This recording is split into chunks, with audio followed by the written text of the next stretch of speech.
So, I've been playing a whole lot of the 100-line Last Defense Academy for the Switch, and I feel like if I don't talk about it now, I'm gonna explode. Little backstory about me, something I don't really talk about all too much on either of my channels, and I plan to rectify that on this channel at some point in the future, but I actually really enjoy a good old visual novel, especially one that is super Japanese and over the top and just has a lot of insane garbage going on. You know, I love that. Ace Attorney, Zero Escape, Danganronpa, any offshoots of that, like the Somnium Files, like I enjoy all those types of games, okay? So when the 100-line Last Defense Academy showed up in a Nintendo Direct, I was like, oh, okay, we're getting another Danganronpa style game. Cool, that's fine, I guess. Like I played Master Detective Archives Raincode, which was also a Danganronpa styled game because it was by that creator, and I wasn't a big fan of it. Like the art style obviously is really cool, but I thought the gameplay and like the general story just wasn't all that great. It didn't really click for me like I know it did for some other people. Not one of his best works as far as I'm concerned. So when I found out they were making another one, like, okay,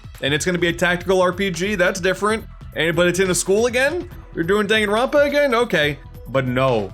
No. Little did I know. This is an easy contender for greatest visual novel of all time. There's a lot to go over, and obviously a lot of like the major selling points about why this game is so good and this story is so good is going to be spoiler related, so I'm going to cut back on that. I'm not going to really go into spoiler territory whatsoever here. I'll just give you all like a lot of the major bullet points because I think more people just need to play this game because it is a trip. It's so good. The general plot is very familiar for anyone who has played any of these types of games before. You are a kid, Takumi Sumino. You live a boring life in this place called the Tokyo Residential Complex. It's like this dome that is secluded from everything else going on in the world. And why is that? I don't know. You're gonna find out sooner rather than later, but you're stuck in your own little dome because I don't know, slight spoilers for 20 minutes into the game, I guess. There's an apocalyptic event going on around you, and that's not good. So you're safe in this dome. You got your female friend Kadoa. You go to school on a regular basis. It's a normal, basic life. But then all hell breaks loose inside of the dome, and now the apocalyptic situation comes inside and ruins everything. And when it looks like Kadoa is about to die in the hands of these crazy monsters, this random new mysterious creature, Sire, gives Takumi the power of this thing called Hemoanima.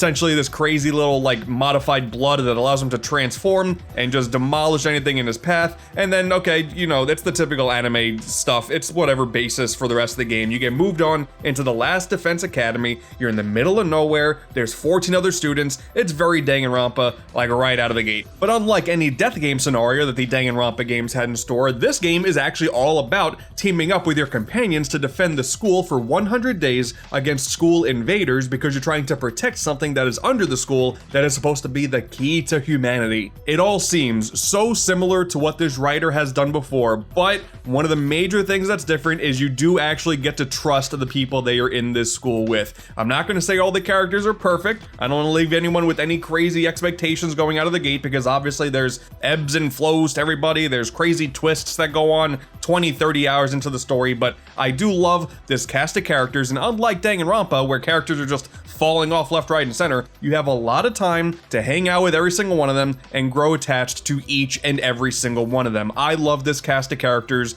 so much. For being a blank slate of a normie protagonist, Takumi does have enough character and he bounces around enough crazy scenarios that I do like him as a primary protagonist, and everyone else just has a bunch of weird character traits that bounce off that normalcy pretty well. Gaku is just this ball of nervous energy at all times. Kiriko is just this very stoic creature that definitely has a very interesting past that you'll eventually dive into. Kurata is great. She wears like a tomato on her head or at all times. She's like an evil empress. She's just, you know, it's a very typical anime archetype, but just it's something about that tomato head. I love it so much. And I think my favorite character has to be Darumi, which you would look at this character and think they're gonna be the most intolerable one of the bunch. And that's true, and it's awesome. She's like a Danganronpa character in a game that's clearly not Danganronpa. She just wants everything to be a killing game every single time, and every time she says something stupid, the other characters just ignore her or tell her to shut the hell up. It's honestly, it's amazing. It's an incredible dynamic. I thought I was gonna hate her, but I love her so much. Eito is there. He's a trip. I'll leave y'all to find that out. I'm not going to go into every single individual character in depth because of course it's going to go into heavy spoiler territory, but I'll just say this much. When people talk about Danganronpa, there's oftentimes a lot of concern that there's going to be a lot of really over-the-top anime cringe, and that's just kind of par for the course for some of these games, and you're either okay with it or you're not.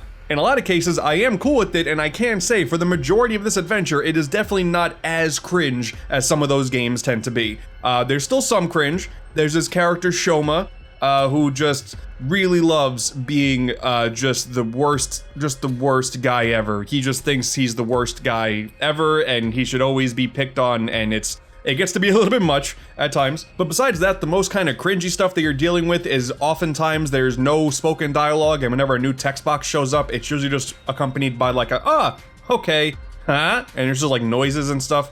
And that could be a little bit tiring, but that's really pretty low on the totem pole for cringe as far as I'm concerned. For the most part, this story does take itself pretty seriously for whatever this crazy, mysterious threat that's trying to come and take out whatever this mysterious thing is at the bottom of the school. Those invaders, they may just look like a bunch of cuddly little guys, but there's commanders that you're gonna deal with too. It's like a whole crazy alien race, and the mystery's there. That's crazy. But in typical visual novel fashion, you run around the school, you can talk to some of these guys. If you have free time, you can build up your social links basically with all of them. There's like a present making system that you can get access to at some point. Very Danganronpa there. You can even explore the school in like a 2D setting if you want. I never really do that unless you're required to. You can't just fast travel. It's whatever. Honestly, you're just kind of killing time before you get to the tactical RPG part. And this is interesting. Every couple days or so, an alarm will pop off, and now you gotta defend the school. So, kind of like in Fire Emblem fashion, every character can move around a grid, and you gotta take out all of the enemies that are trying to hit these couple focal points that are around you. There's only like 1 or 2 locations that you cycle through throughout the entire game.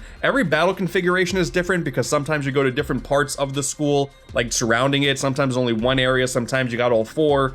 But every single battle, you have a different configuration of classmates, and they each do play kind of differently with their main attacks. Rather than it being a tactical RPG where you're really trying to min-max every single opportunity you can, just in case someone doesn't die, the thing you're mostly concerned about is every character has a different attacking arc, and you're trying to min-max that in order to take out as many enemies as you possibly can. Don't worry about your characters dying, because quite frankly, it's actually encouraged. This is something that I've never really seen before in a tactical RPG, but you get more benefits if characters die in battle. They establish early on that there's a mechanic that if a character falls, there's this little drone that'll come out, pick them up, bring them back into the school, revive them. If a battle has multiple rounds, they'll just come back the next round, no problem. But if a character runs low on health, you can do a special move that does a ton of damage to a lot of enemies, but it takes them out on the spot. You can do those moves if you build up enough meter, but once again, you get a few more perks with the less party members you have at the end of battle. You eventually even get access to a desperation potion, which can force a character to 1 HP, and then you can just quickly do a special move and get out of there. It's an interesting dynamic. It's not really super difficult, but as far as tactical RPGs go, I have not played something like this before, but the puzzly nature of it all kind of offset the fact that there's only like 1, maybe sometimes 2 locations you ever do battles in. I'm not here for the tactical RPG part, but I do enjoy it. It's kind of reminiscent of another story-based game that I played on Switch, 13 Sentinels, which was this really interesting sort of side-scrolling visual novel game, and it was just really compelling and mysterious. I loved it so much, and then the battle system was this crazy real-time strategy mech battles. It was insane. But here, at least the whole storyline of you defending the school, doing it in a tactical RPG style, at least contextually, it makes sense. Also, before every battle, you get to watch this honestly pretty epic transformation sequence, and I never skipped these once. Like, honestly, it's pretty sick. The music is so crazy and deep, and it's like opera singers are going off, and then the characters scream, and then their poses are kind of cool. I love this. I really dig this. That's not the only gameplay. There is also this like outside of the school exploration segment, and it's like kind of board game, almost like Mario Party Advance if I were to compare it to anything off the top of my head. You just pick one of 2 different number cards, and then you travel around this map, and you do this to collect resources, because those resources are what you need to make presents for the classmates in the present maker. But there are also a lot of times in the story that it's required to do this, and you gotta just go from point A to point B. Again, there are story details I don't want to go into, but it's a neat little thing. Danganronpa fans are familiar with them, you know, throwing in random different gameplay mechanics in there just for the sake of it. And I enjoy this enough. I like resource gathering. Why not? You also occasionally have to deal with like recruiting a party member, and there's a story element in that too that's very similar to some of the courtroom segments in Danganronpa. So that checks out. There's not a whole lot of jumping the shark moments as far as gameplay is concerned. The Danganronpa trilogy really did a lot of crazy things trying to get its point across, and This is all we got for 100 line. Like, it's pretty toned down, all things considered. But all that is basically the initial selling points of this game. You got a really interesting visual novel in a post-apocalyptic setting, you're defending a school, and you're doing it with tactical RPG type gameplay. If you're familiar at all with this genre, a lot of that stuff doesn't really seem all too interesting, but if you're someone who's already played all the Danganronpa games and you played all these visual novels, you're gonna buy the game anyway. And as far as the primary story goes, it is very good, very compelling. Once again, the characters are really good. No real complaints there besides just a little bit of cringe, which is to be expected. The major selling point with this story is there are 100 different endings. As someone who's a big Zero Escape fan, another visual novel with a ton of endings, I didn't really know what to expect because not a whole lot about the primary run to get to your first ending do things really click as to just how there are dozens and dozens of hours of gameplay and somehow 100 endings. Eventually something clicks and then it just becomes a completely different experience. There are 100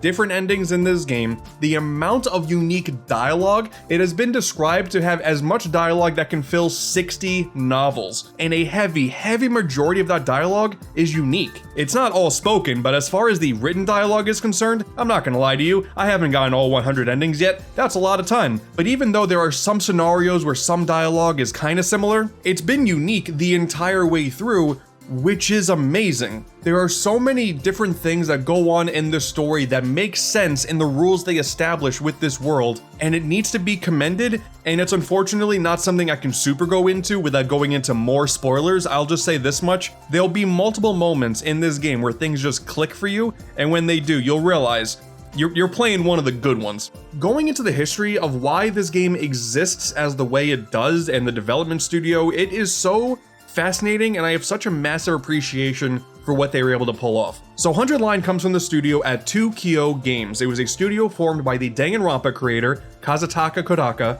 and Zero Escape creator Kotaro Uchikoshi. They've made a few other games in the past. I mean, of course, they've made their own primary titles, but then there's a few other ones out there, World's End Club, Rain-Code, like I mentioned earlier. There's another one coming out, you know, that's not out by the time this video is coming out, but Shuten Order, they're already making another visual novel, which is crazy. There's a lot of other members on that team, of course, but you're taking two of the primary, most well-known writers in this field, putting them together to make some kind of crazy magnum opus, and this story was taking so long to develop, they eventually were running out of funds and had to take out a loan because the studio went into debt. But they were dedicated to making a story of this massive scope for a couple reasons. The main reason that has been explained to us is that in the future, they feel like a game like this just simply won't happen. Whether it be regarding a company putting their faith into such a crazy idea like this, or any potential fear of AI in the future coming in to fill in a lot of the blanks for a story this massive. When a story this magnitude is all handwritten, I can certainly appreciate that approach. In the time since this game has come out, enough word of mouth has gone by that I'm pretty positive the company is in okay shape now, and actually, like, I don't know, you know, again, depending on when this video comes out, the director keeps hinting that he wants to make even more endings, which is baffling. Like they're treating this game like it's some omnipotent being that is just gonna live on for years and years to come, like it's a platform, rather than just like a solo individual story. Like it's just something that could be supported for like a decade to come. Like it's honestly, if you really look into it, this is crazy. This is almost a once in a lifetime kind of visual novel here. All of the years of me playing Ace Attorney, Zero Escape, all of those types really kind of felt like they're culminating in this one project. At the time I'm recording this video, I just hit 20 different endings, and I want to say I'm around, I don't know, 50 some odd hours into the game. It is very long, but I'm so compelled to just see every single ending through to completion because, man, I don't want to go into spoilers here, but they do such a brilliant job making all the endings kind of make sense, and obviously, by having 100 endings, there are going to be some that are not as good as others. There are some endings that I went through that I'm like, okay, whatever, the credits roll and then we move on. But because there's so many different options here, it doesn't really matter. It makes it a worthwhile time regardless. This is mostly me just wanting to do a little bit of raving about this game rather than like any kind of proper review, because there are more people need to play this game. People are doing this whole hyping up what a game of the year could look like in 2025. A lot of people are throwing out Expedition 33, a lot of people are throwing out Donkey Kong Bonanza. Great games, nothing against them, but you know when people talk about these games that they wish they could go back and experience for the first time all over again? This is one of those games. I guarantee it. And because it's its own original IP and it's not relying on any previous history of the genre, of these characters, anything like that, you can dive into this one as your very first ever one and probably still have a good time. There's actually a demo on the eShop that brings you up to, I want to say, the first like 7 or 8 days of the in-game calendar, and that gives you a good chunk of gameplay and story to get a good idea of what's being set up to you. And I just want a lot of people to play this because, quite frankly, I don't know if it's going to be top for me. This is going to be my game of the year 2025, so we'll talk about this again at the end of the year, and I'm hoping by then I'll have all 100 endings. But guys, just play the 100 line. Just give it a shot, and you may come out with just like an all-timer, because this game, I'm telling you, is an all-timer. It's only on Switch and PC, I believe now, which is crazy that it's not on anything else, but honestly, with how long the story is taking, if it was just me locked in on my PlayStation, I don't know if I could do it for that long. Like, I've been playing this game in handheld a ton because just knocking out a bit every day, oh god, it's so good. Yeah, that's it. I just wanted to rave about this game for a little while. Thank you for your time. Play visual novels, man. I gotta make a visual novel video at some point.